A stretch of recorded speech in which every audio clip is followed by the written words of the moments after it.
Okay, so I'm going to talk about why I think most surgeons should wear loupes or magnification, and yet most surgeons do not wear loupes for rhinoplasty. Okay, so the naked eye can see around 50 microns. These are just kind of the natural limits of the physics of a human eye. And you might say, well, guess what? I have a superhuman eye. Maybe you do. Most likely you don't. But this is based on studies. The periosteal thickness, so this is what I lift up in every case. I lift up this periosteum. In order to see that, that's about 50 microns. So you're at about the limits of what a normal human eye can see under ideal conditions.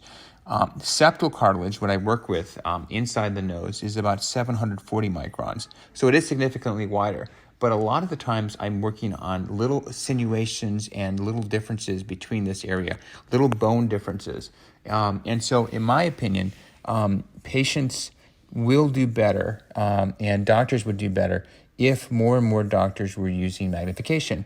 And what that's going to do is you're going to have more light with your headlight, and you want to have loupe magnification because you want to be able to see as best you can in working with the small details. Let's extrapolate this into other fields.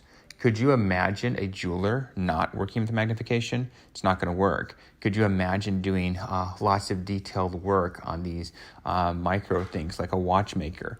Again, it's not going to work. There's a limit of what your eye can do.